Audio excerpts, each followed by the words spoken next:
wish that all whose pulses thrill at the sight of nature's beauties might have been on the train with us that glorious afternoon.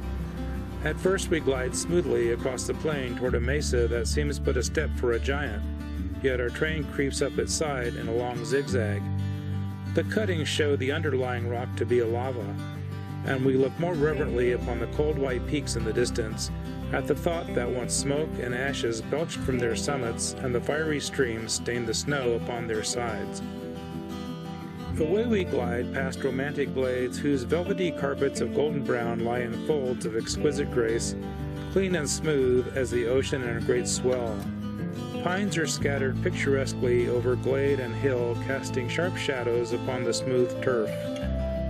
Now we have rounded the head of such glade in a curve that only a narrow gauge could describe, and now we are zigzagging up the side of a hill that bounds it on the right. The summit reached, we looked down on the glade and could toss a stone upon two railway tracks, one above the other, and by which we have ascended, we are standing upon the third.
My favorite ride on this railroad is starting out from here in Antonito.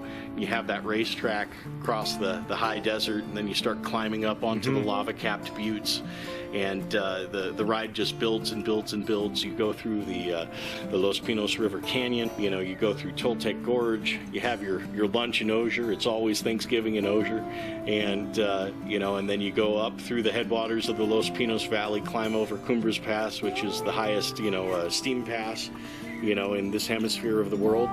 And then you come down that 4% grade, you know, and a cloud of brake shoe smoke just the way it was supposed to into Chama Yard that hasn't changed much since the 1920s. There's a saying kind of around here, you know, está mucho bueno sabor. It has much good flavor. Sure. Everything about this railroad has much good flavor. Yeah.